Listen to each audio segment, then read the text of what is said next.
Good morning students. आज हम इस पोएम के जो शॉर्ट क्वेश्चन हैं वो करेंगे। कल हमने इसकी समरी की थी और वेरी शॉर्ट क्वेश्चन किए थे। तो फर्स्ट क्वेश्चन देखिए, what does the poet say about the Asian lion in this poem.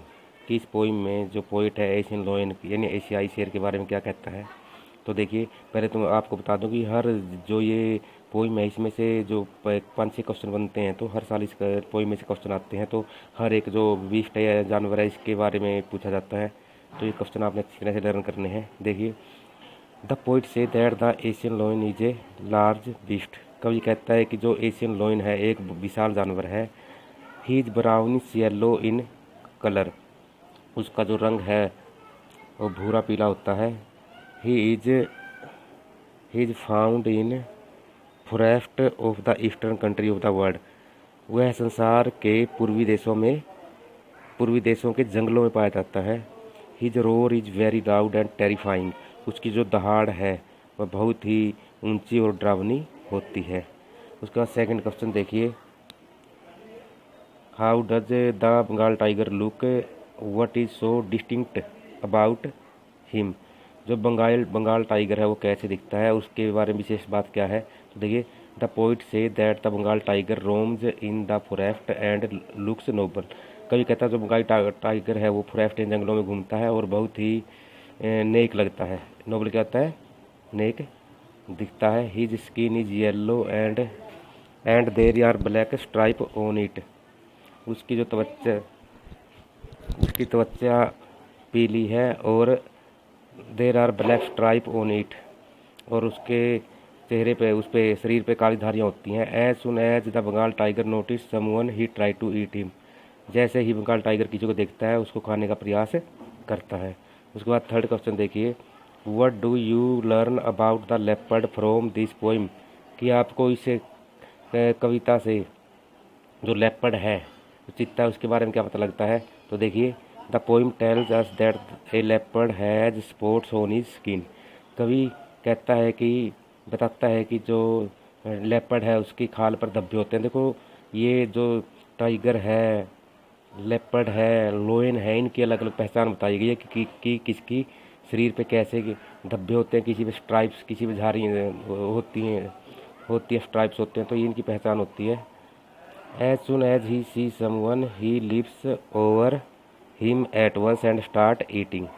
कि एज सुन एज जैसे ही वह किसी को देखता है वह एकदम से उसके ऊपर टूट पड़ता है और खाना शुरू कर देता है। He is so terrifying and powerful. वह बहुत ही डरावना और शक्तिशाली होता है। उसके बाद फोर्थ क्वेश्चन देखिए।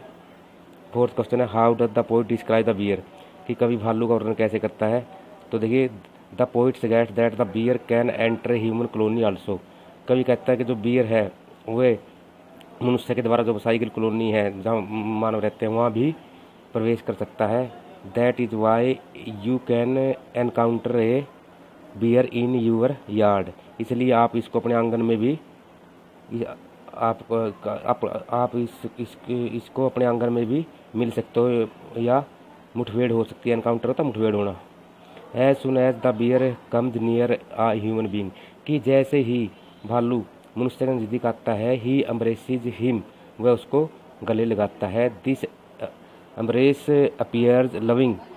जो यह इसका एम्ब्रेस है, गले लगाना, वो लविंग प्यारा हो सकता है। But in fact it can be fatal होता है घातक, परंतु वास्तव में ये बहुत घातक होता है। यानी उसको एक बार प्यार से पकड़ता है लेकिन बहुत ज़्यादा कस के जकड़ लेता है और उसको मनुष्य को मार देता है।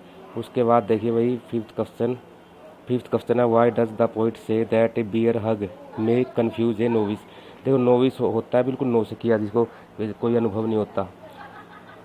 कन्फ्यूज होता है परेशान करना, ठीक है। बियर हग क्या होती है, किसी को लाड प्यार करना, जो जप्फी में पा लेते हैं, ठीक है।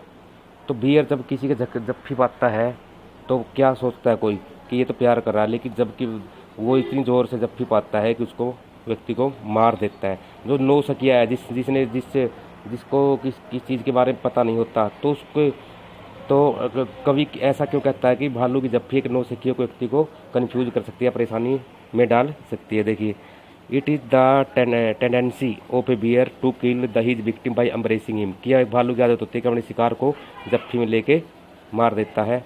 He hugs the victim so tightly that he usually dies. देखो वह अपने शिकार को इतनी टाइट, इतनी कठोर रूप से हग कर लेता है, मतलब इतनी जोर से जकड़ लेता है। दैट ही यूजुअली डाइज, वह सामान्यतः मर जाता है। But a novice who does not know the way of bear may misunderstanding his hug. लेकिन जो नौसिखिया जो इसके बियर के बारे में के वे तरीकों के बारे में नहीं जानता, मे मिसअंडरस्टैंड हिज हग, तो उसकी जो हग है यानी भालू जो उसको प्यार से एक बार हग करता है तो उसको गलत समझ लेता है कि वो प्यार कर रहा है। He may think that it is a loving embrace, वह ये सोच सकता है कि यह तो प्यार भरी जप्फी है। ठीक है, तो ये क्वेश्चन एक लास्ट क्वेश्चन देखिए भाई, what does the poet say about the crocodile and the hyena. कि कवि मगरमच्छ और लकड़ बग्गे के बारे में क्या कहता है। The poet describe the crocodile and hyena humorously. Humorously होता है मजाकिया ढंग से। कि कवि मगरमच्छ और लकड़ बग्गे का वर्णन मजाकिया ढंग से करता है। The hyena seems to be laughing, जो हीना है यानी लकड़ बग्गा वो मुस्कुराता हुआ दिखता है। It in fact it does not laugh, और वास्तव में ये हंसता नहीं। ओनली इट्स फेस अपीयर सो, केवल उसका चेहरा ऐसा दिखता है कि इसका शक्ल ही, इसका चेहरा ही ऐसा होता है कि लकड़ बग्गा हमेशा मुस्कुराता हुआ प्रतीत होता है। On the other hand the crocodile has tears in his eyes when it eats it's victim. दूसरी तरफ क्रोकोडाइल की आंखों में आंसू होते हैं जब वो किसी को खा रहा होता है, यानी अपने शिकार को जब वो खाता है तो उसकी आंखों में आंसू आते हैं। It appear as if he is shedding tear at the death of his victim, ऐसा लगता है कि वो अपने शिकार की मृत्यु पर आंसू बहा रहा है। But this is not so, परंतु ऐसा नहीं है। तो मैंने इस 6 जो 6 क्वेश्चन करवाए हैं कॉपी में राइट करने हैं और अच्छी तरह से लर्न भी करने हैं।